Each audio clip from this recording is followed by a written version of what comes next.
realize that's the creepy, weird song from Silence of the Lambs. Hello. Nice to see you there, Jason. Yeah, I think the title of it is Buffalo Bill. Buffalo Bill's theme song or whatever. Buffalo Bill bullshit. Pretty weird, but today, we're featuring Buffalo Bill Clinton, and we're talking about the silence of the fraudsters, Charles. Yeah, I think, we've been at this now. It's interesting. I guess this is our 65th video that we've done. Jubilee. And exactly 65th Jubilee. And a lot of this information has, I feel, indeed gone to prosecutors and investigators inside and outside the U.S. How do you know that? Well, that's just my educated guess, Jason. Huh. I think what's happening is that when you play the political contest, when you're running against politicians who just go around the world spouting happy, I hate using expletives, but I'll do it, happy horseshit, and the voters, they don't care, or they didn't until recently care. Politicians sort of get inured to this process that they can say anything, promise anything. Right. No one will ever hold them to account. People basically know that, don't they? Well, that's the case. See, I when I got into this now almost 3 years ago, to the day when I got actively into this, and one of the reasons I decided to devote so much energy and resource to it is that I realized this is different than a standard investigation in the sense that when you're going after a politician for crimes or politicians for misdeeds, generally they don't have to write agreements, and annual reports and circulate them to the public of what they truly did do and get those reports of their financial statements, get them actually audited. You don't have to do any of that. But with a charity, you sort of have to do that. You really have to do that. Right. And so when I realized that on the one hand, the Clintons made the mistake of setting up a personal family foundation, the Clinton Family Foundation, I think in early December 2001, but then something similar, this Bill, Hillary, and Chelsea Clinton Foundation, October 23rd, 1997, when I realized they had all these filings that you could go down and trot out in the public domain, I realized that they were in one large amount of odor. And so, well, James Comey apparently didn't realize any of this. I think James Comey is walking around in I don't know what the appropriate opioid drug is that he's on, but I mean he's there's something in the air up at 6'8" level that is not good. Oh, believe me, I know that. I was disappointed that we didn't get to see him yesterday, Charles. We went over there to the Thomson Reuters building, but no Comey. Well, and that was a great experience. It was fun to meet those high citizens, literally high citizens that we met on the street. Well, one of them was my friend Dave from college. That was weird. In retrospect, I would have liked to get him on the broadcast and just person on the street who I randomly ran into and say, how do you know me and whatever, but then people would have accused me of setting that up. Right, but I was referring to the guy who claimed he was conservative. The guy who was talking about socialism. I don't know why he wanted to engage us in a debate there in the middle of the street, but whatever. And we saw Superman there. Batman, yes, okay, they're all the same. Right. Batman, Superman. So Charles, unfortunately we're on a little bit of a time crunch today. I've been doing a bunch of different shows here. We had David Hawkins earlier, of course, talking about the Novichok gas and versus BZ gas. There's a lot of stuff going on with that. Should we dive right into the slides? Sure, we're going to try to get this done in an hour. Great. And to the crowd, this is one we're doing slightly differently to try to lay out, and I'm a layman, I'm not a lawyer, although I have discussed this with lawyers, what could be the core elements in a winning criminal prosecution, not just against wild Buffalo Bill Clinton, but anyone who at this late date decides they want to go on the good ship Titanic with Bill Clinton. So the first important thing to realize here, when you think about the Clinton Foundation case, is that this isn't like a movie or a podcast where you can make up names and have characters and this. When you're fundraising for a charity, it better actually be a charity, and it better be organized and operated lawfully in every legal jurisdiction where it intends to solicit and operate to execute the purposes for which the nonprofit corporation was established. Right. And so it really does matter what the starting place is. What's in a name? You know, what was the actual name of this Clinton Foundation? Well, it turns out we have documentary evidence obtained from the Arkansas Secretary of State that says and proves and confirms for you doubters who are out there that the name of this thing was the William J. Clinton Presidential Foundation with the important word "the" in it. Okay? Well, and it's important, you're not joking, because that's the corporate name. Right, and so the trick here that fraudsters will do, and the FBI warns about this, is if you take a name like this, which sounds wonderful, right? And to the uninitiated, if you've got a crooked bank manager who's happy to get involved in a fraud because the crooked bank manager then realizes that the crooked bank manager gets a slice of the incoming money that would go into the bank account. Right. If that crooked bank manager is willing to open up a bank account in a slightly different name, say not using the word "the" and just William J. Clinton Presidential Foundation, It'll sneak by a lot of people. a lot of people, and then you could actually set up things like William Jefferson Clinton Presidential Foundation or just Clinton Foundation. Save that for later. It's okay. So if we go back to... Sorry. It's all right. So that was its real name, and we know the precise dates from the 23rd of October 1997 to the 24th of April 2005. That was its actual name, the William J. Clinton Presidential Foundation. Then, on the 25th of April 2005, it was changed to the William J. Clinton Foundation, taking out the word presidential. And then on June 30th, it was changed to William J. Clinton Foundation, taking out the word the. And then on the 9th of April, it was changed to Bill, Hillary, and Chelsea Clinton Foundation. So you take this a step further. If you're a real, fraudster, grandiose, extraordinaire Clinton style, you look at this, and somebody reminded me, now I'm not going to remember who it was. Oh, it was Elise Stranahan who reminded us in that broadcast that Bill Clinton, when he was at Georgetown, studied under one of the world's experts on charity fraud. Really? Yeah. So we got to go back into that. I got to get the name of that Lee mentioned there. We got to read those books. I think it was something like Quigley. That does ring a bell. Right. And so to say that this, Bill is many things, but he's not stupid. And to say that, he wouldn't have remembered how charity frauds worked, having spent this very impressional time period. He's gone from, Nowheresville, Arkansas, into Washington, D.C. He's 18 years old or whatever he was. He's at Georgetown. I think the whole process by which he went from Arkansas to Georgetown is something that historians will really have to study more closely than they have. I think Bill is a Baptist, and I'm pretty sure, I know because my own grandfather on my mother's side was a Baptist minister. Baptists and Catholics don't get along very well. And so it's a little bit odd that he would have gone as a Baptist to Georgetown, which is, very much was, when he was there, a Catholic university. So that whole period, and his young mind then, his young agile mind being under the, involved with somebody who was an expert on charity fraud. Is it Carol Quigley? It is indeed, yeah. Carol Quigley. We've got an article here about that. So we'll have to look into that. But so here's somebody who would have understood, how you can take something that sounds high-minded, people would believe is a, upstanding institution, and then you take it out of Arkansas, its home base, and you have to register it in every state where there are laws, and that's most states have laws regulating the solicitation of charities. Right. But you take it, and instead of registering it as the William J. Clinton Presidential Foundation, you register it in New York as William J. Clinton Presidential Foundation. Now you have the ability in New York to open a bank account that you may or may not tell the people back in Arkansas exists in New York. And this is the essence of how you would commit charity fraud. And there are, as we've talked in the past, there are accounting guidelines for auditors are supposed to check these type of things.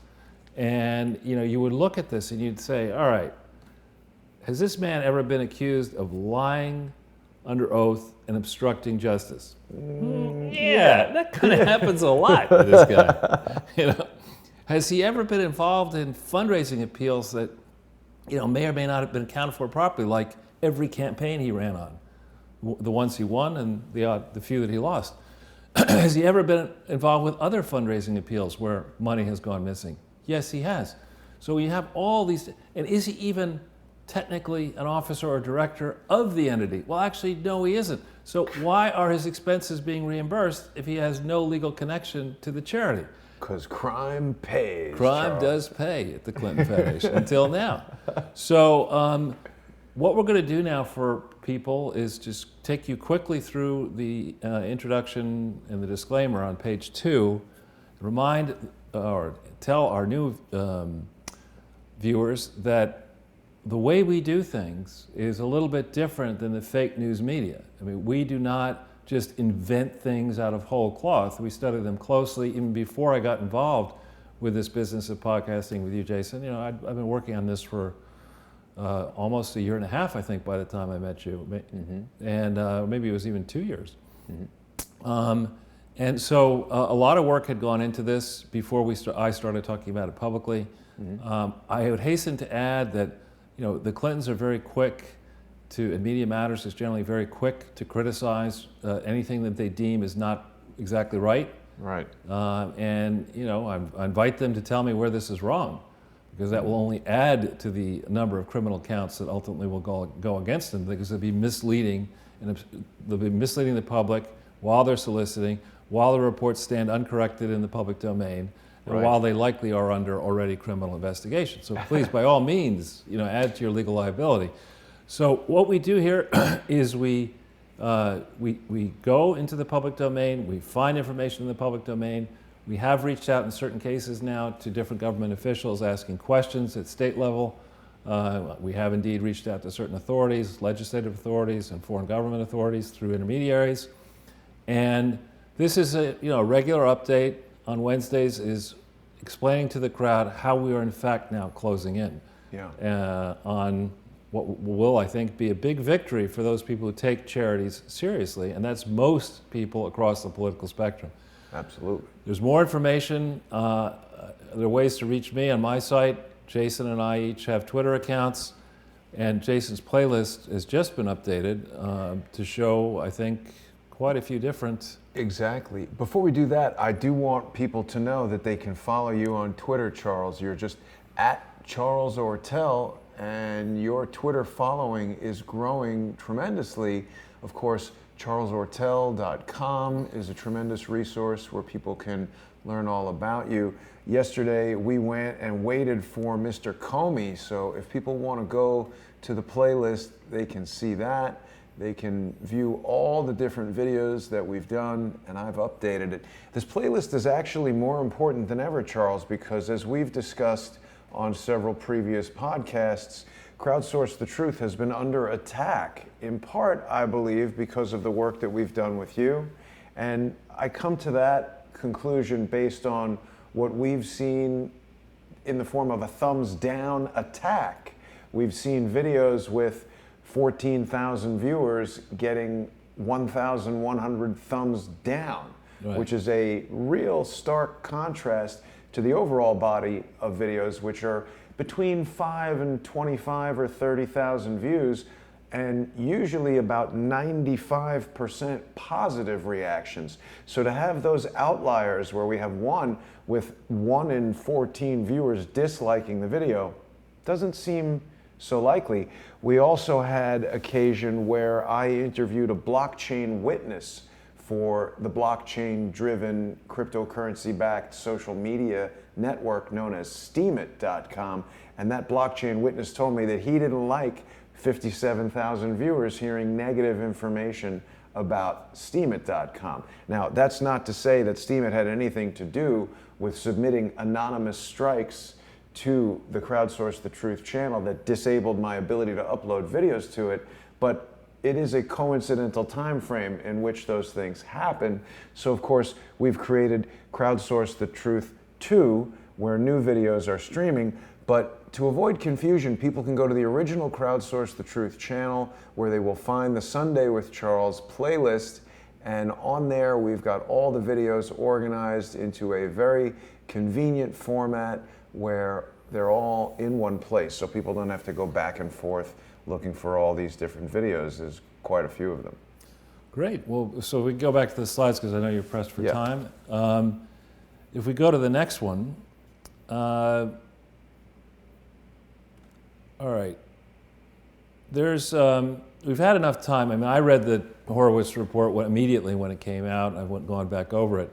What it confirms for me, and is that, well, it confirms for everybody, there was a freaking Clinton Foundation investigation in 2016. You know, and there are all these nimrods across the web. I use that word advisedly. Out there say, oh no, there's not. How do you know there's a Clinton Foundation? You know, there was a freaking Clinton Foundation investigation. Horowitz's report confirms it. Many people knew about it. That actually did happen. Was that in Hillary Clinton's book? I don't know. That No would one have been knows. a great chapter to have a whole chapter on the Inspector General report and say this happened. Yeah, and those Amazon reviews. It's like, Chelsea, I told you to write another glowing, review of my book. Yes, Mom. Okay, I'll do that. Charles, how are the Amazon reviews of Michael Horowitz's Inspector General report? There wouldn't be any of them, but for me, what this report shows is that when somebody like Horowitz with his massive team wants to go over ground, remember, he doesn't have the purview to chase, I believe, people who've exited the Justice Department. He's not a prosecutor, he's an investigator. But when we see here the degree to which he went over and over and over and talks constantly about the CF investigation, which is the Clinton Foundation investigation. There was a Clinton Foundation investigation. Horowitz's report confirms it. And therefore, the real questions are not, as we've said all along, the fraud.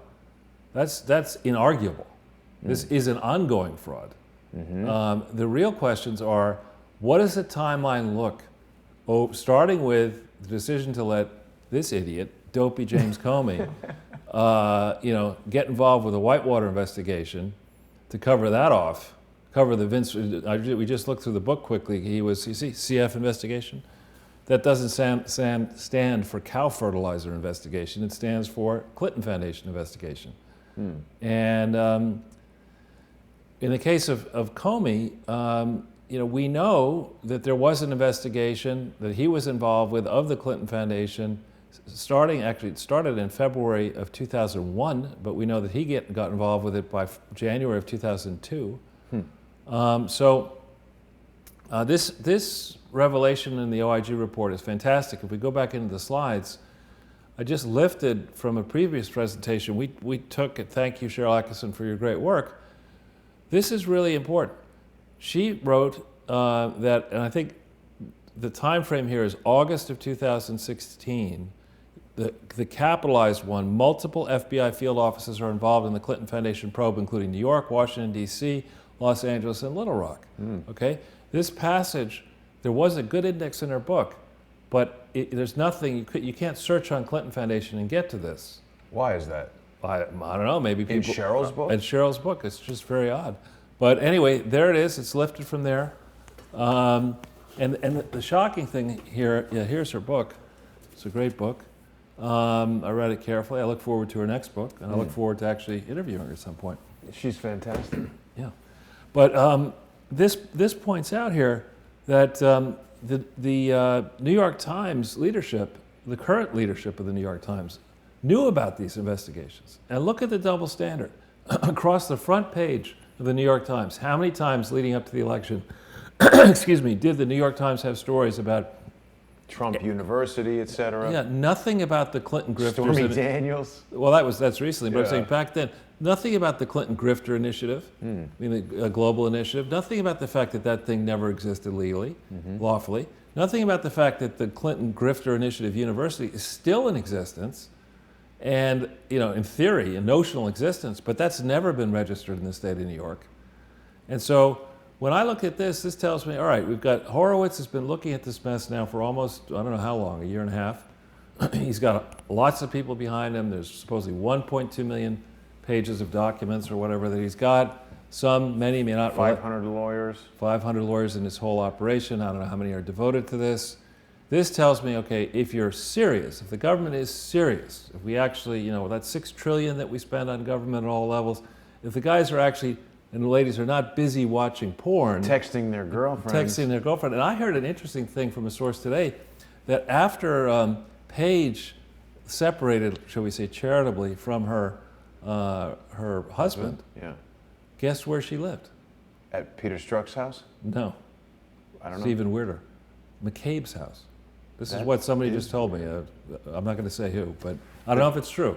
Wow. But I mean, and again, I don't know that that's true, but when we see here that now finally Horowitz, after doing all this work, is saying, indeed, there was a Clinton Foundation investigation in 2016. Then we look at the case of Corinne Brown.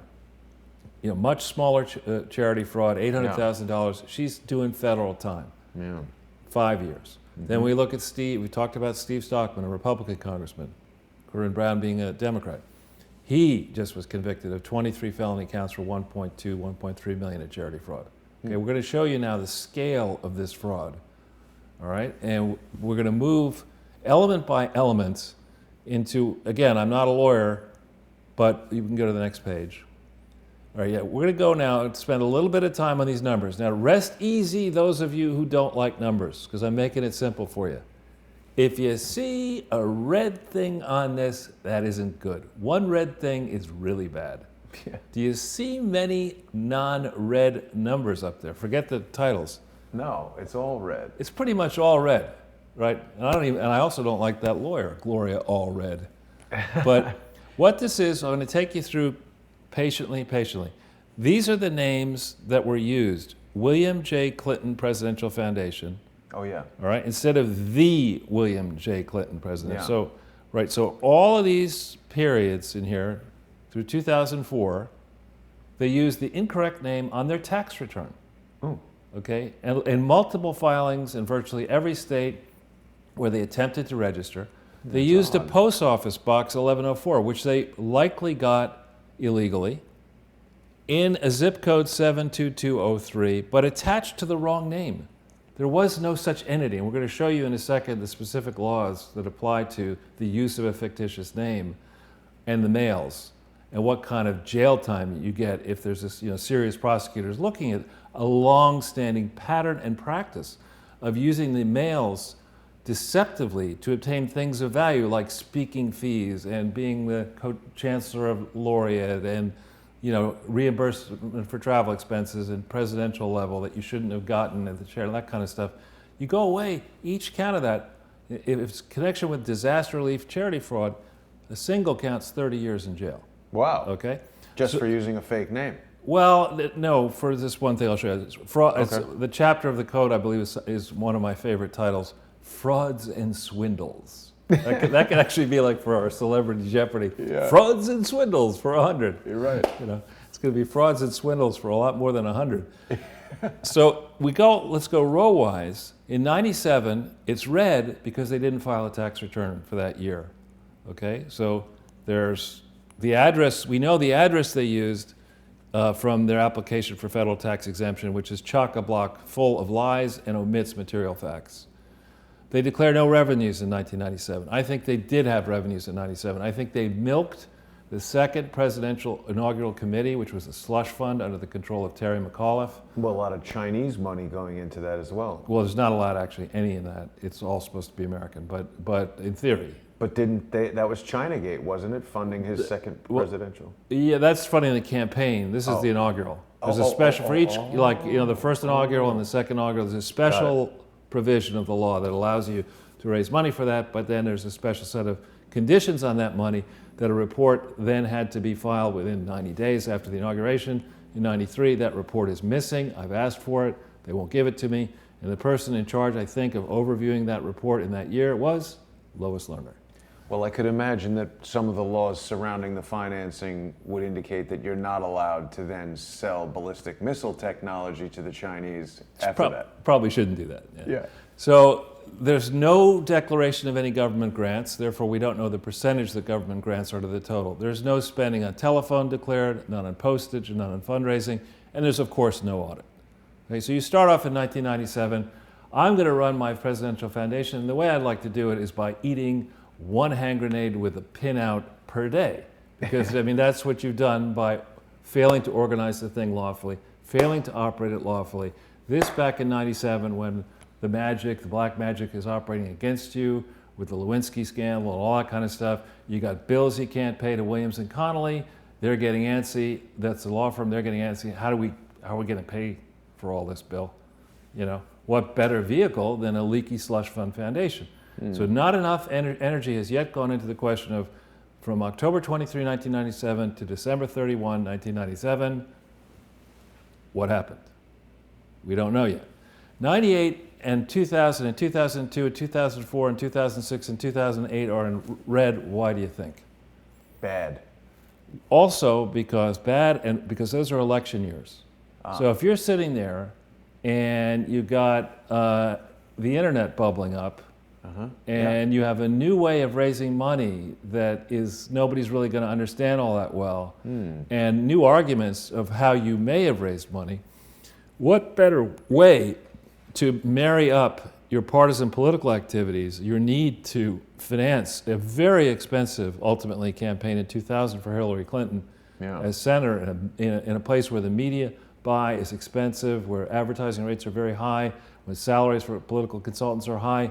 What better way than scamming money for that effort than to have this presidential foundation that your donors can take a tax deduction for giving money to it. They are happy to be on your good side. They think that Al Gore or somebody like him is going to be the president from 2001 afterwards, that the IRS will be locked up nice and tight.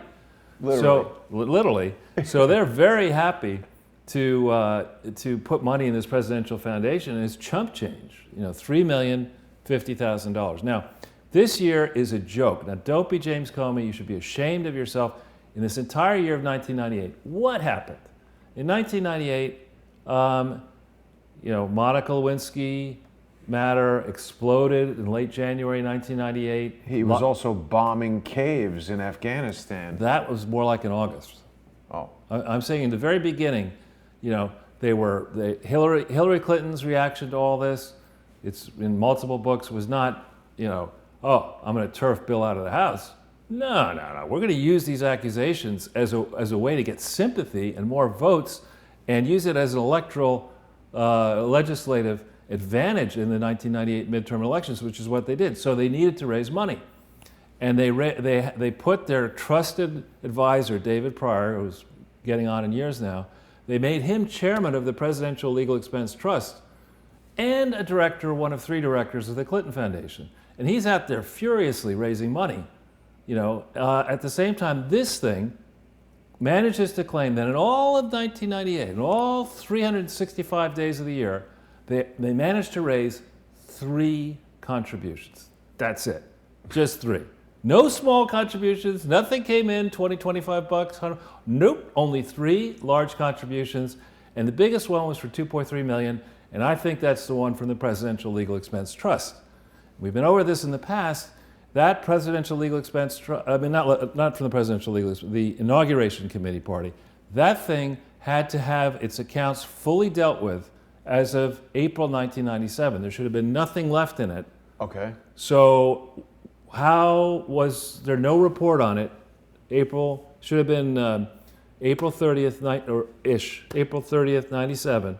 No report on it in 97, but by 98, it gives $2.3 million, my estimate, to the Clinton Foundation. It's the largest single gift, and Vernon Jordan's wife is co-chairman of that thing, and Terry McAuliffe, I think, was co-chairman of it. And they had to disclose in multiple states if you had a relationship like that with overlapping donors to the Presidential Legal Expense Trust, overlapping donors to the Second Inaugural Committee. They did none of that. I mean, of course, this is all the usual suspects. We've already used that movie and that image, but they're all still involved, still covering crimes from 20 years ago. Right. And so then you look at this and you say, all right, in 97 and 98, I buy the idea, or 98, that if I only raised 3 donations, okay, that I wouldn't need a telephone. I could be sitting there and I go, hey, yell Jason, out the window. Yeah, Jason, give me some money. Right. And then, stamps, $17. I don't know why you needed to spend 17. Maybe they send the thank you letters by the equivalent of certified mail or something. Well, it's the Rocky Balboa method. Remember in the first movie, he didn't have a phone. He just used to yell out the window, "Hey, Paulie, I'll call you later." That's right. Well, so 98, he's living in the White House. Okay, maybe I buy the notion that there's no phone bill for the foundation, and there's no employees for the foundation, and there's no $17 in postage. That's possible, right? But I don't buy the idea that there were only 3 donations in that charged period. I don't buy it at all. You go into 99, again, every time I have this in red, they're using the wrong name. It's not a real legal name. In 99, they magically, they claim in 98, 99, and 2000 that they didn't register in any state, right? Yeah. We contacted as many states as we could, and we have documentary evidence, listening prosecutors, we have documentary evidence that they made false and materially misleading registrations in multiple states, including in New York and California in 1998, many, many other places, and we have those forms. And it shows their lies. And these forms were sent using the mail across state lines. For $17. Yeah, in 98, that's right. Yeah, could you give me one? It's a good deal at least. Maybe postage was low back then. Hey, Hillary, you got any stamps? Forever stamps. Yeah, got any How stamps? long are you going to jail? Forever. So then in 99, with all these registrations in place in 98, you look at the detail, dopey James Comey, that you didn't look at, that's provided on the Clinton Foundation website of the donations for 1999, and they magically, did they get any in January? Nope. February? Nope. March? Nope. April? Nope. May? Nope. June 15th, the first donation. You're telling me that the entire period, you've beaten impeachment in February. You're telling me you didn't ask a single time for anything for the Presidential Foundation and you got no money, though you spent $123,000 on fundraising in 99, according to your thing. How could you spend $123,000 on fundraising and get nothing? What'd you get, the same person who was, I don't know, was he a crack person on the FBI team that couldn't find the Tsarnaev brothers? I mean, what this crazy land here. The crack person who was smoking crack. Right, and again, here you spend nothing on postage because you're very frugal. You just say, look, the way it's going to work is you come into the Oval Office, you drop your check off. That's illegal, you can't do that. Well, you come by our mansion we don't have that quite yet. How did they do that? How do you operate a fundraising exercise with no postage? Now, remember that use of the mails for an artifice or scheme to defraud is a serious crime. So you might sorry to interrupt, but also 1999, the notion of doing it without mail, you weren't exactly having PayPal and websites, right, and people weren't looking at it that much in 1999. But they had long experience with the black bag of cash. I mean, that's something that they did know how to do. Right. Right. So you don't need to put a stamp on that black bag. You just put a brown bag or whatever it is. Anyway, so this is implausible. They spend $3,250 on phone bill to raise like 19 or 20 donations, not many. 2000, they stepped the pace up, but look at this, they spend $785,000 on fundraising. That's a lot. But nothing on postage. So would they have, one of those chauffeurs or butlers dressed up, in the Grey Poupon commercial, going around town in a butler outfit saying, "Pardon me, sir, will you please contribute to my foundation and put it in a cup?" What if they just had an event? Yeah, I mean, aren't you mailing invitations? Or it doesn't make sense. So what could have been happening, of course, you have campaigns going on, right? So what could have been happening is you could have joint mailings, which is illegal, but you could probably be communicating with your donors for the senatorial campaign, Democratic campaign, Gore's campaign, different super PAC, whatever they had back then, mailings. But the notion that the Presidential Foundation would spend $750,000 on fundraising, but as Jackie Gleason liked to say, nothing at all on postage is, come on. See, don't be stupid. And anyway, so then they move up here to New York in 2001. Do they bother to register the 125th Street office as is required under New York law? Of course not. They don't do that. But they ask the taxpayers, because Bill needs to live large, right? they say to taxpayers, you got to pay for our office up here. So how do you run in 2001? Most interesting in 2 and 3, how in the hell do you run an office, a presidential foundation, which has people in Arkansas and people in New York, and then Ira Magazine are up in Boston starting in 2002, and then people traveling around the world? How do you do that with no telephones, and in 2002 and 3 with no stamps? How do you spend $2.4 million on fundraising and nothing on postage? Wow. Now, this is significant because on the IRS forms, you have to say in these years, through 2007, you have to declare how much money you spent on postage. And the reason I suspect is extremely significant, you better please listen up, prosecutors. In these years, you had an opportunity, it changed in time, but you had an opportunity as the properly named the William J. Clinton Presidential Foundation to apply for discounted mail. And you could get a big cut down in the cost of the actual stamp. But to do that, you had to fill out a truthful application, which is something the Clinton Foundation people really don't like to do. Yeah. And so as a guess, they didn't want the spotlight, as it were, thinking of that film up in Boston. They didn't want this, they thought that by saying, look, we didn't spend any money on postage. Nah, we wouldn't do that. And then have it look as if the fundraising agent spent the money on postage. But they're caught on that because we have the legal agreements for the fundraising agents, and they specifically state the fundraising, O'Brien, McConnell, and Pearson, the people who are disciplined in Pennsylvania for illegal fundraising practices in this time frame, their contract says we don't pay for postage. Wow. So, Mr. Comey, I saw you on the clip where I have to say it was embarrassing, and you really should, I hope you have a naysayer around you because you didn't listen to the naysayer. For you to say, as you did, when I saw, and we talked, Jason, after on ABC, that it was an easy decision, or whatever you said, to shut the Clinton Foundation investigation down. I mean, come on, it's an insult to morons to say that. No, that's a factual statement. It was an easy decision because if the investigation ran its full course, he would surely be incriminated. Well, and the investigations, I hope, are now long in place here. So here we see, look at this amount of money spent on fundraising. $1.5 million in 2001, $2.4 million in 2002, $3 million in 2003. That's a lot of money on fundraising. And what do you have to do under American state laws to do fundraising? You have to register truthfully in every location and in certain cities, not just states. Certain cities you have to register. Where are all those registrations? Well, in a number of these federal tax forms, they say, we didn't file any. But they also say on them, but we paid for registrations. So you paid for registrations, you solicited in all these states, and you didn't file any. Come on, guys. You only behave like this if you believe you have our Lois Lerner in the IRS in a position standing on top of the question of whether this thing would ever be audited. And guess what? There she was, right in place in the tough decisions part of the tax exempt organization, tough special letters department or something like that.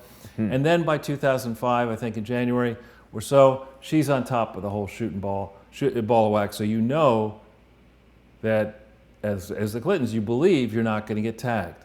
Now, what is OC? It stands for Old Chai. And the technical name of it was Clinton Foundation HIV/AIDS Initiative, Inc. Okay, this is interesting because up here, let's see if I get this right. I think I may have made a mistake here. 104. I think, anyway, this is interesting. Oh yeah, no, I didn't make a mistake. Because they say that the address in the Old Chai 990, they say that the address is 1200 President Clinton Avenue in zip code 72203. But then here, from 2005, 6, 7, 8, and 9, they say it's 72201. So which is it, Ira? And which is it, Clinton Foundation? And by the way, Clinton Foundation, from the Secretary of State of Arkansas, we've gotten all your change of address forms, and you've never changed officially your address to 1200 President Clinton Avenue. So you see how this can be, an easy way to fool a lot of people, because it's not simply the William J. Clinton Presidential Foundation at either Post Office Box 1104 or 1200 President Clinton Avenue or this place or that place. It's all over the board. There are lots of different variations, and then you layer on top of that all the different states. Yeah. You know, you could create a lot of bank accounts through which you could wash a lot of money and just route it, you know, getting around all these money laundering provisions, just sending it to these different bank accounts and skiving off as much as you may want, and also using it to fund political campaigns, which, you know, let's just see, who might have had an interest in doing that? Would the chairman of the Democratic National Committee, Terry McAuliffe, who was one of the 3 directors of the William J. Clinton Presidential Foundation, starting, I believe, in 1999, right the way through for many, many years till 2013, would he have been interested in finding a way to raise all kinds of untraceable money to help in crucial campaigns for the Democratic National Party?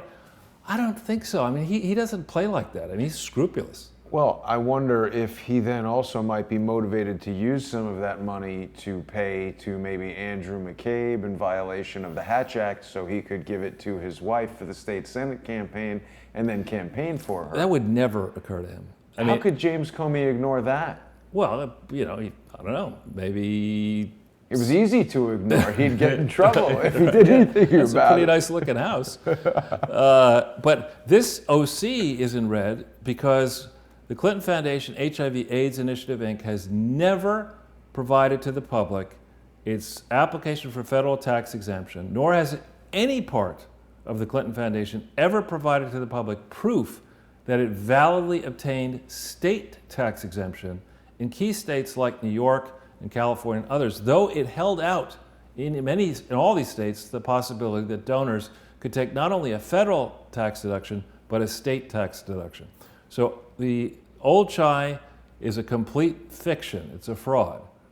And notice here that as we're going along, they declared no government grants, right? Until 2007, supposedly not a single government in the world had sent any money to the Clinton Foundation. Not the Kingdom of Saudi Arabia, not the Emirate of Kuwait, not Qatar, not Ireland, not Australia, Morocco, not UNITAID and all the governments. None of those people through 2007 had ever done that. Because the deal with that was you say you're going to give money to the Clintons, we cash the check in some account over here, and you just don't complain too much because you really want to be defended. Or maybe you want to be taken care of in this way or that way. It's a lot cheaper to give $25 million to the Clinton Foundation, you know, than to maybe do things different ways. So the notion that dopey James Comey would you know, let this investigation wind down in 2005 as Deputy Attorney General, you know, the person who runs the Justice Department, that he would let this thing wind down when we know for certain the Kingdom of Saudi Arabia has taken credit for a $10 million donation in 2004 to the Clinton. We know that happened. They're a government, unless we're going to say it's, you know, it was in his personal capacity as the king, which I don't think he's going to want to say that since there are no income taxes in Saudi Arabia. You know, there's no real reason to be that charitable to the Clinton Foundation out of your personal pocket as the king. But couldn't he argue that he liked what they're doing? Right. Stealing money? Stealing money, that. And no, I don't think so. I honestly don't think they would like that at all. So you see here, this all adds up to $940 million raised, or declared, I should say, as having been raised.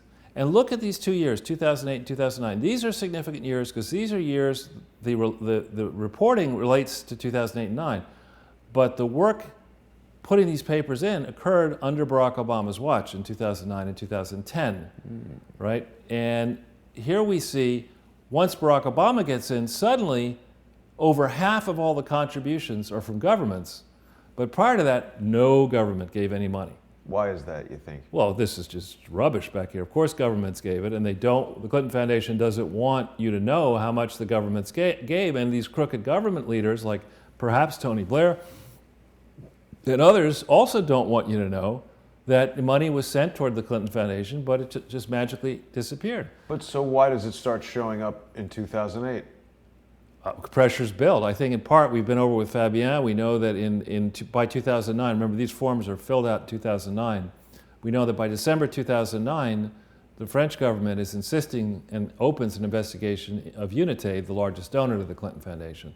So as a guess, what happened is that Barack Obama, gets sworn in, the world finds out that Hillary Clinton's going to be the Secretary of State, and all these donors say, now listen, we've been sending you guys a lot of money for a long time, and there's probably emails back and forth going to the Secretary of State. Maybe 33,000 of them? Well, there's probably a lot more than 33,000. Those are the ones, those are definitely those are the 33,000 are the non-incriminating. Right. Those are the ones turned over.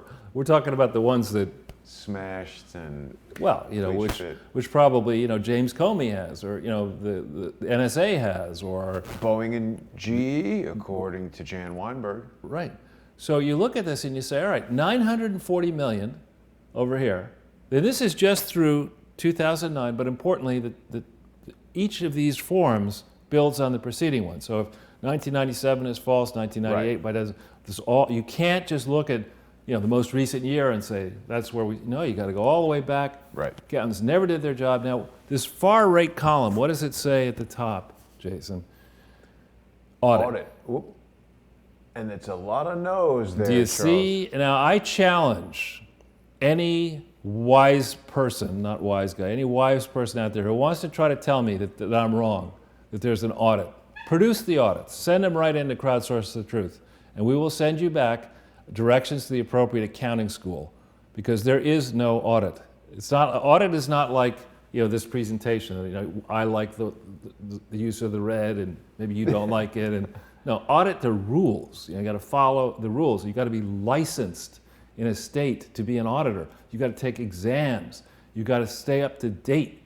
And there is no legally compliant audit in this time frame of the consolidated financial results of the Clinton Foundation, as is required under New York and California law, two important states where they did in fact fundraise throughout this entire period illegally. Now, I don't know if you know the answer to this, Charles, but how common is it for a charity to exist for 12 years and dealing with millions of dollars and never be audited? Almost $1 billion. How often does that happen, that there's no audit? Not very frequently. Tax-exempt things are audited more frequently than regular businesses? No. I had 21st Century 3D was audited by... This is slightly different. This is an audit that, not by the government, but when you set up a 501c3 of this size, management just doesn't fill out the tax return. Right. You should get best practices. One accounting firm to do the tax return, and another accounting firm is required to check management's work and produce an audit in full compliance with generally accepted accounting principles. Right. Not in Slovenia, which is a nice place, I gather. Have you been there? And not in Upper Volta or whatever they call it now, Burkina Faso. But no, you actually have to get the audit done in conformity with generally accepted principles in the United States of America, and not the alternative universe of the United States of America. The bizarro world of Hillary Clinton, where she's actually the president. No. You can't do that. It's one of these really cut and dried things. And there's certain basic elements that you have to follow. And then as you get into this expanding around the world, you got to check and make sure, the auditors have to check and make sure that a charity such as this is allowed to do all these different crazy ass things that the Clinton Foundation went off and did. So you look at this, I'm spending a little bit more time on this than normal, but you look at this and I hope your takeaway is that it's not gray. There's nothing gray about this. This is in black and white and mostly red. Yeah. Right? This is a serious financial fraud in the initial years, and it only gets worse under Barack Obama. What I want to just show, if the foundation of a structure is riddled with problems, then the top of it can't be better. The whole thing's going to fall down. Now, how might it fall down? Let's go to the next page.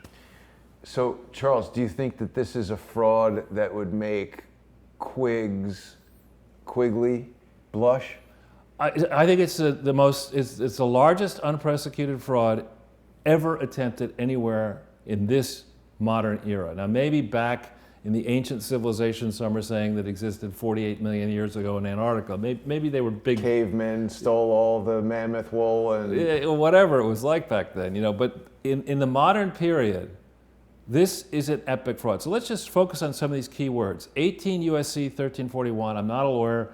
The actual technical title of this chapter or whatever is Frauds and Swindles, which will definitely, I love that. Oh yeah, look at that. So I've put this up. Whoever, in red, whoever having devised or intended to devise any scheme or artifice to defraud or for obtaining money or property by means of false or fraudulent pretense. So let's think about a false or fraudulent pretense. Simple case.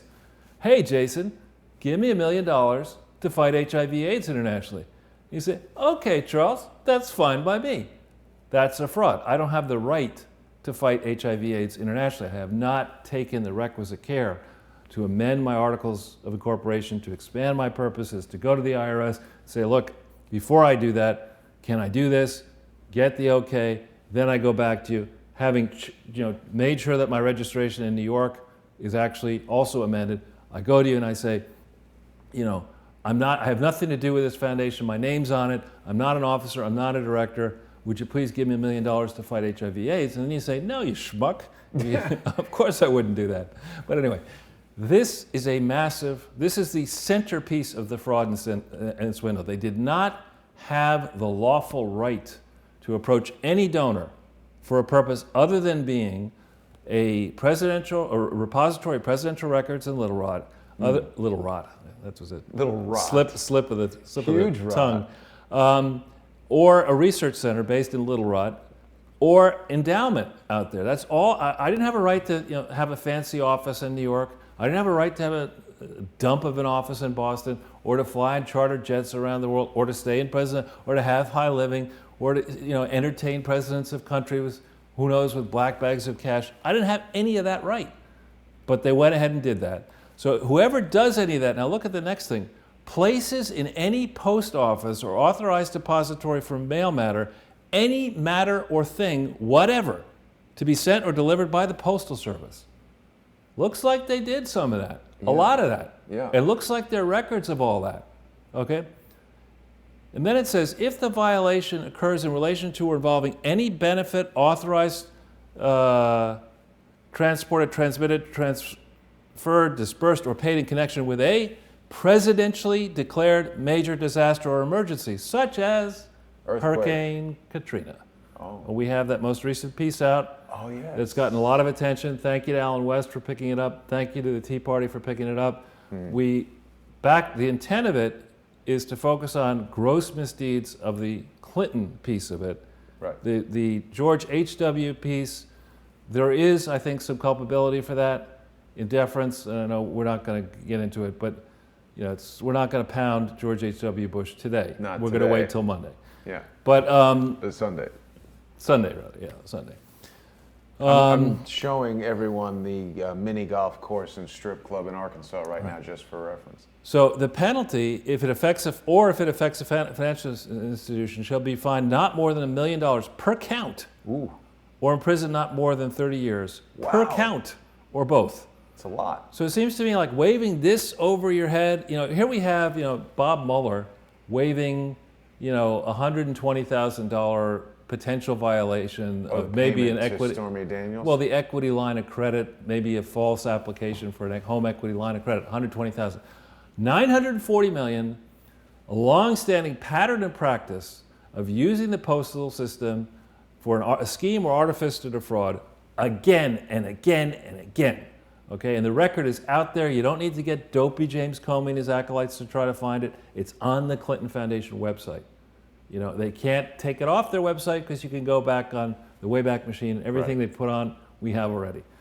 Go to the next page. Yeah. Please.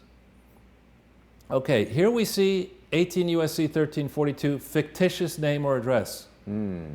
Right? Whoever, for the purpose of promoting or carrying on by means of the Postal Service, you listening, Postal Service? Any scheme or device in section 1341, we just went over that, or any other unlawful business. Now, do we think charity fraud, might that be any other unlawful business using the mail? Yeah, pretty much. Uses or assumes or requests to be addressed by any fictitious, false, or assumed title, name, or address, or name other than its proper name. Okay? The William J. Clinton Presidential Foundation. Nowhere is there any Clinton initiative of any kind, the small business initiative, the massage parlor initiative, the catering service, the museum store initiative, none of that stuff. Right. But they went and raised a lot of money, $940 million from 98 through 2009, repetitively using, and they never have filed a tax return until in this period, they never filed a tax return using their correct name. They never used their registered address. Massage parlor initiative wouldn't get donations. Yeah, whatever you call that stuff. and then you get false statements. I mean, I didn't read this thing because it would all be read, you know? Element 3 is 18 U.S.C. 1001. Now this you don't get as much of a penalty. This is only 5 years. This is 5 years or maybe... So you're saying if someone makes a false statement in an effort to make money for a 501c3, that's 5 years. Well, again, I think the way lawyers, and I'm not a lawyer, but the way prosecutors would look at this is they would say, all right, you know, this is dead meat. You know, the question, how many different ways can we get them? We're starting here on federal crimes. There's state crimes, there's foreign crimes. Let's pick the federal crimes that have the harshest penalties, that are the easiest to prove. The best ones. And we'll start with them. Once we convict them, you know, then they're a convicted felon, you know, and then, you know, I'm not saying it's double jeopardy necessarily, but it might be a strategy. You convict them on the easiest things first, 1 or 2 or 3 or 4 or 5 counts, get them convicted, and then you go after them for the other crimes. Might be an approach. Now, I mean, how long can you stay in hell? Well, right, if somebody's 70 and you put them in jail for 30 years, that's kind of like enough, right? No, not the way I look at it, given what's happening. I mean, here I think just, you know, this impressionable lad, or cad, who was at Georgetown, you know, he studies he gets his BA in charity fraud, right? And then he learns it well. He becomes a rogue scholar. He meets another rogue scholar in Iron Magaziner, and they say, hey, this is great, charity fraud. We can make a lot of money doing this, and we'll be, you know, public servants. We'll be lionized. No, I think you got to make an example of this. So we go to the next page. That's where obstruction of justice. Now, you know, that's something we know this dude knows how to do. And we know, or Clinton? No, Bill. Both of them. Bill was indicted for obstruction of justice. It was one of his two impeachment counts. Was the one, there were 4 impeachment charges, and he was indicted for lying under oath and obstruction of justice. We know he knows how to do that. But what was the obstruction of justice that he did? The obstruction of justice was to turn he was President of the United States, and he was using his power and his connections to impede the investigation into false statements having to do to Ken Starr and the Monica Lewinsky and all that stuff. But here, you know, I would argue their entire career in politics, obstruction, right? Absolutely. We'll go to a state, you know, where we can walk our way in, Attorney General, then Governor.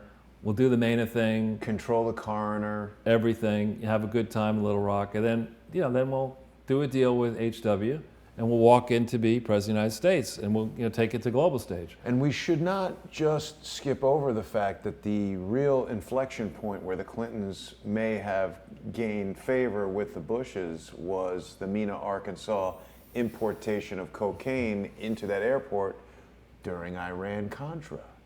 Yeah.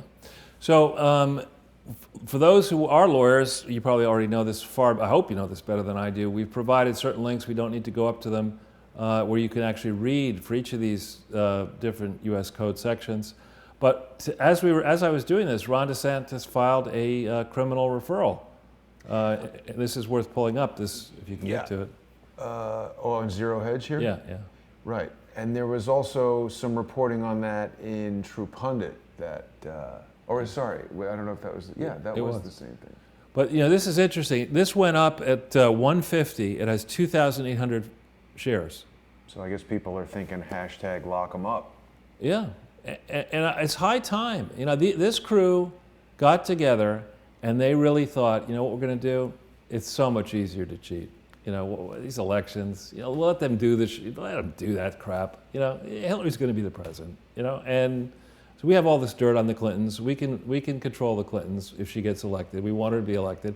So let's let somebody who's under FBI investigation starting July 10th, 2015, let's let her be the nominee. Because Dopey James Comey's head of the FBI. He's not going to let anything happen. Let's put the American public through a charade. And I think, none of these alias, you see that you can't use false names in business, really, to transact business. But here we have Loretta Lynch used a false name, Hillary Clinton used multiple false names. Oh, you mean on the emails? On the emails. You're not supposed to do that. And actually, that just guts the whole Freedom of Information Act approach. If Jason Goodman can have, when as and if, which I know you wouldn't do, you're conducting fraud, you use, Able Danger as your code name or something like that. That's what these people were doing. And the full extent of this needs to be exposed, and they need to pay. I'm not suggesting the death penalty, but they need to pay very serious penalties here so that the future generations, the people who would engage in this activity, learn a hard lesson that the Clinton way is not the American way. Right. And we need to make an example. Every single one of these people, the weakest links in here, Loretta Lynch is the poorest person on this page. Financially poorest. Financially poorest person on this page. Least wealthy. Poorest. Yeah. Whatever. She doesn't have much scratch. I'm sure she's doing all right. I just want to reiterate that Able Danger has not done fraud, and neither have I. That was just a I'm just off the dome. I'm riffing. Riffing. So, these people need to be brought to account, and the people who enabled them, and the people who, especially McCabe, especially Comey, and there's a long list here. They're all making a similar face. It's funny how it's that the happens. Oops, I did it again face. Yeah, and Ron DeSantis is running for governor, I believe, in Florida. He's a smart man, a principled person. It's time for other people. It's time for a Democrat to stand up. And there's got to be one Democrat in the United States of America who can look at this and say, you know what, I'm not down with this anymore. I'm really not. This is True Pundit, Thomas Paine. Yep. So people will question you, Charles, and say, why is Thomas Paine of True Pundit able to beat Thomas Paine? Well, again, I'm not really, I don't know his own particular, though I believe I may know who he is. I don't know why he might not want to use his real name, but I would strongly encourage people to use their real names. I think, it bolsters the case to stand up now that we have made a lot of progress here. It would seem that the evidence is out there in the case of the Clinton Foundation fraud. It has to be out there. It seems like prosecutors are getting motivated to do the right thing. It seems like the president is doing the right thing here. And it seems like, the American public will generally be much better off fully exposing this, fully explaining, why the Harvards and the Yales and the endowed universities enabled this fraud, put their stamps of approval on this fraud. Why is it so damn expensive to go to Harvard and Yale and Princeton when they have these massive endowments? Why are these professors making all this money enabling and blessing these frauds? Why are they teaching all this garbage at these expensive schools? And we find these kids coming out of school can barely tie their shoes. They walk around with these social justice warrior outfits on with these stupid caps and scruffy beards and spout gibberish. Did you know that Bernadine Dorn teaches a class at Northwestern University about torture methods and practices? I'm sure she's a distinguished professor. This also looks like Hillary's about to ask you if you want fries with that, Charles. So perhaps she does have I would another career I in the definitely works. wouldn't want to eat any of them. So then you go, we don't need to pull this up again. There's a link for those of you who have not seen it before, this William J. Clinton Foundation investigation, which did happen. This is the one where Dopey James Comey looked at this and said, nothing. Yeah. This is the time frame. We got a foundation with the wrong address, wrong name, magically raising money, using an illegal fundraiser, not registering in any state, not declaring its international activities. None of that's, that's okay. Yeah. I'll let that go. No sensible prosecutor would get involved with that. And then, we have this issue on the Cohen law firm. Michael Cohen, this precedent here. I think we need to stand back and ask some very important questions. There are quite a few firms representing themselves as being law firms. Baker Hostetler, Mintz Levin, Williams and Connolly. What's the firm that... Perkins Coie? Perkins, well, not in the Clinton Foundation. The one, Simpson Thatcher, and the one that Comey's brother works for.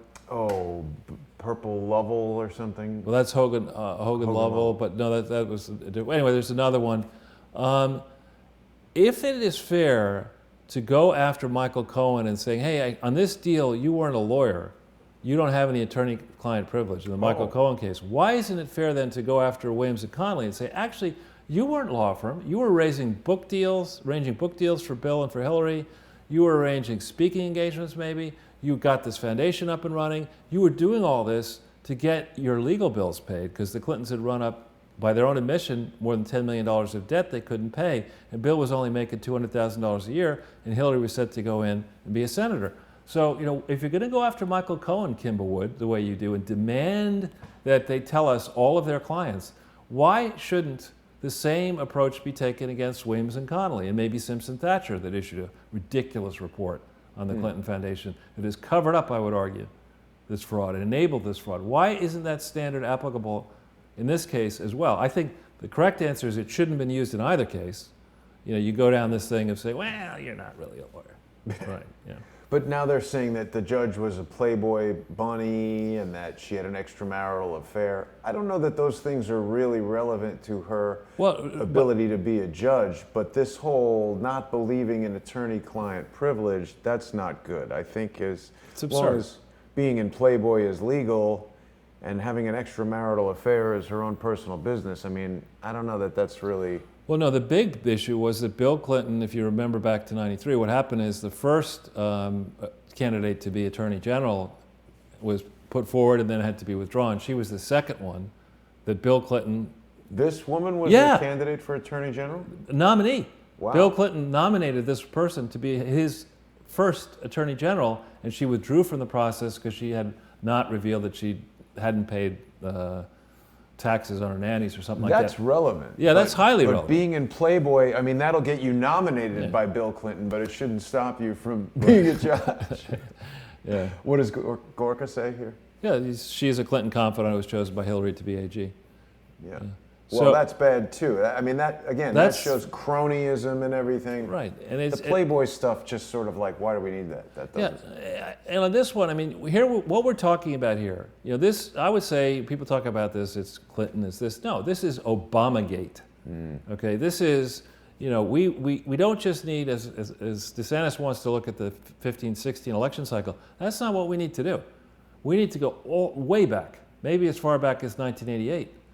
And understand how the deep state, maybe further back than that, how has the deep state been meddling in elections to make sure that the politicians of both parties will support these crazy projects and these black bag budgets and all that? How much has the deep state been colluding, particularly as technology got more and more powerful in '99 and afterwards? Right. So corporate media, investors, the technocratic, So why would we want to do all this? If we go to the next page, I think you have the answer. This is a very interesting statute. Okay, we're very close on time. Lawyers in the room could echo and talk about, there's a large number of elements of racketeering cases. I selected only one, this section 1962, but there are other sections as well. And the civil and criminal penalties, or criminal penalties and civil remedies, are set out there for you to read. You are in, let's just put it this way, so make it just the same way I did with numbers. Red is bad. Let's say black is good. Racketeering is the worst kind of red. I mean, you don't want to be accused of racketeering because the penalties are extraordinary. The ability the government has. If the government were to do what I think they should do and say, you know what, this whole Clinton, Bush, Obama presidential fair charity mess is a criminal enterprise. Yeah. It has always been nothing other than a criminal. It was, you wash my back, I'll wash yours. This started way back when, and it could not have gone along as it did without many people in the IRS, the FTC, and the Department of Justice of both political parties saying, you know what, I'm down with this because this means I have information on the president so that when I break the law, they can't come after me. Right. That's how the swamp was born. That's how maybe the swamp was born earlier, but that's how the modern swamp took shape. That's the river feeding the swamp. Right, the river runs through it, or the river runs deep. Directly into it. Yeah. So with that, I think here, we have many signs of in the public domain. We know that Cody Highland is the U.S. Attorney, I think, Eastern District of Arkansas. We know that that fellow out in, what's his name, Huber in Utah. There are rumors that, there was a public announcement that back in, I think, July of 2016, we've had this up before, the IRS confirmed that it was, through its Dallas office investigating the Clinton Foundation, it would be natural, we do this day in and week in and week out. We're going to step the pace up in the print and other media forms, putting pressure on people. We encourage members of the crowd to contact their congressperson, contact their senator, contact their governor, but most importantly, contact your attorney general in your state and say, what the hell? Go and check and see if the Clinton Foundation is registered in your state. And if it is, you say, what the hell? I mean, this isn't a foundation, it's a criminal enterprise. Why are you allowing this thing to raise money? And if enough people around the world, I'm now getting emails from people around the world. I can confirm that I will be, I believe, assuming things move as they're doing, addressing the German parliament in May and meeting with members there and doing a global press conference out there. Other countries are reaching out. As this begins to take shape, there will be a lot of interest. I just got something today from somebody who's connected to Norway. There are people who watch, lots and lots of people watch this despite the efforts to shut it down. They're keenly interested in seeing that the slate gets wiped clean, that the people who are dirty do the time, pay the fines they should pay, even if it means President Bill Clinton and Hillary Clinton and Chelsea Clinton and the other people around this, even if they all have to do jail time. Most people who think about this and know anything about charities, they're down with that. Exactly. Well, Charles, that was a damning indictment of the Clintons and their cohorts. As usual, I would say, there's never a day off when it comes to trying to bring the long arm of the law to grasp some of the Clinton cohorts. Anything else you want to say before we wrap it up right now? No, I thank members of the crowd, and thanks for your support, and thanks for your interest, your suggestions. I know Jason and I really appreciate all your suggestions and support, and I know there are various ways to support. Yes, of course. Well, people who enjoy watching Crowdsource the Truth can become sponsors on patreon.com/crowdsourcethetruth or make a one-time sponsorship payment at paypal.me/crowdsourcethetruth. If you're enjoying your time phone hacking, you can get a Hack to the Future mug from redbubble.com, and you can go on there and search for Crowdsource the Truth. There's a lot of good gear, great Ortel, there's some stuff on there. And we'll be back on Sunday with some more Sunday with Charles, and I'm sure additional information that the Clintons will hate. Very good. All right, thanks, Charles. Thanks, everybody, for watching. See you soon.